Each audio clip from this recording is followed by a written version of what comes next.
Everybody, it's Tony Robbins. Excuse my voice. I'm here in Scottsdale, Arizona, and we're here at Date with Destiny. It's one of my favorite programs in the world, and I'm just sending this quick little message out to you, basically as a holiday card. I figured we could save a lot of trees if I made a video message to you, and hopefully you feel the heartfelt place it's coming from. I'm here with people from 49 different countries.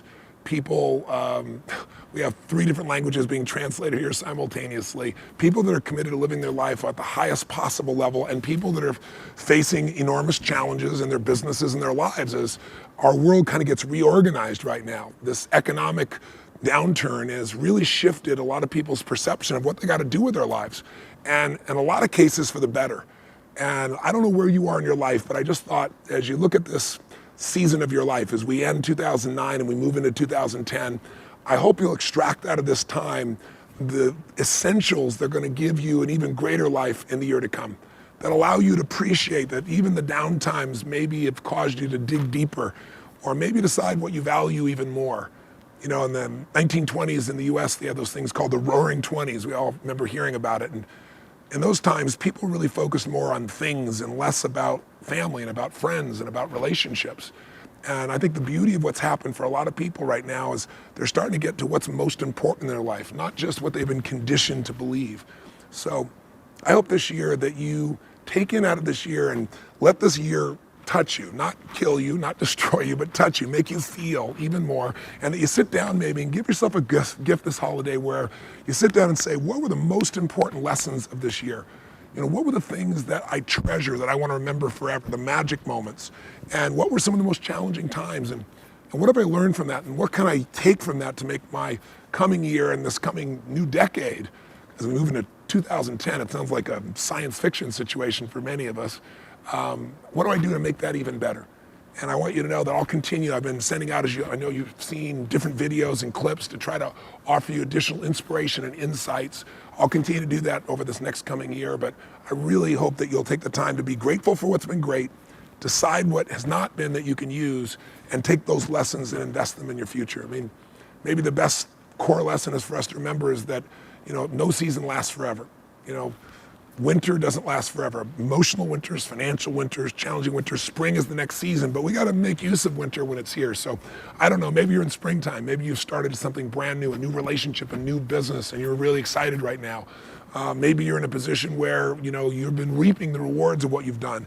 But in the physical sense, this year is ending and a new one's beginning, and that's a great time to decide, what is life going to look like for me going forward? What would life on my standards, on my terms look like today? Not based on the old way of looking at my life, but the way I'm going to move forward. And then just deciding what that is and beginning to make that happen, because at any moment your whole life can change. We all know our life can end overnight. We take things for granted sometimes. I had a dear friend and mentor named Jim Rohn, who was my teacher when I was 17 years old. He's somebody that I sent out some videos. I'll probably attach some things to this video or another one about him just to honor him and his teachings. But he gave me a way of looking at life that allowed me to not ask life would be easier, but to ask that I be better. He got me to realize that the secret to life was to work harder on myself than my job or anything else, because then I'd have something to give people. And he really shaped me, and he just passed away, and I was thinking, wow, I'm going to be 49 years old. I met him when I was 17. Think of the fact that my journey is just beginning, and think of all the impact that just a couple ideas had on my life. And I want to really continue to do that for you or anybody you care about. So look for me to be a good resource for you and a good friend in the coming year, but also squeeze out of this time what's going to give you what you deserve, and live in that expectation that at any moment life can change for the better. You can create a breakthrough. You can get an insight or a distinction or a strategy that'll take the impossible and make it possible for you. That'll take pain and turn it into a joy, or take a situation that you thought was so horrible and turn it into fuel to make your life better. This next year, I've got a TV show coming called Breakthrough, and the whole focus of it is, how do you trigger that in people? You've had many breakthroughs in your life. I hope you look at the breakthroughs that are this year, and you'll squeeze the juice out of them and invest them into your family, into your future, into yourself, in a way that has lasting impact. So anyway, I know I must be rambling at this point. I'm a Date with Destiny. I've been on stage for hours and hours, but I just want to send out my message to you to say love to you and your family for this holiday season. take care of yourself and take in the gift of this season and the gift of your life. And I'll look forward to hopefully seeing you soon. And I know my girl, where are you? Come on here. Hey. My wife, Sadie. Just wanting to wish you all happy holidays and just blessings to you and your family and Happy New Year. And looking forward to seeing you soon. Till next time. God bless. God bless. Bye. And you better watch out. You better not cry. You better not pout. I'm telling you why. Santa Claus is coming to town. Santa Claus is coming to town.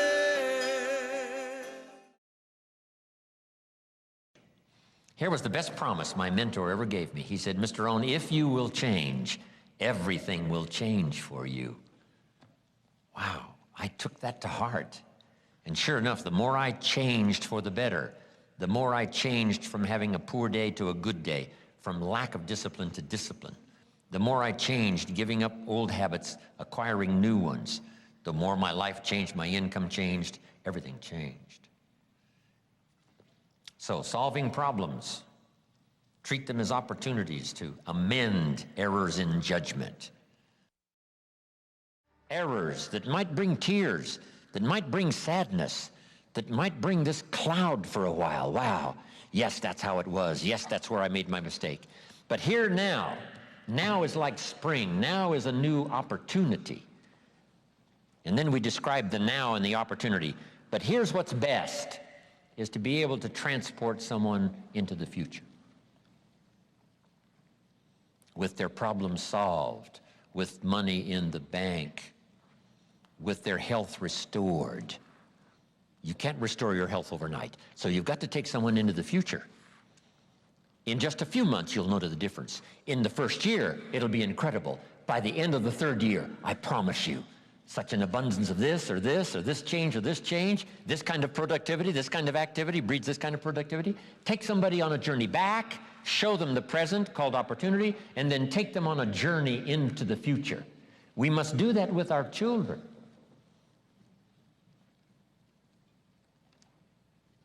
What if you inspired your salespeople and not your child?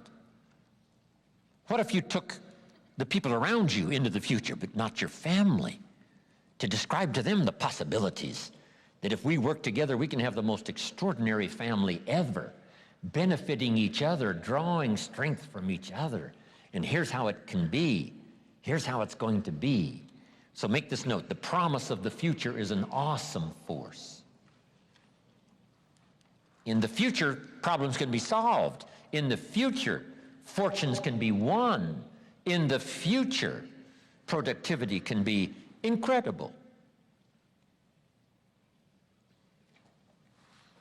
So be able to paint the past and the present and the future. This is one of the most awesome challenges of communication.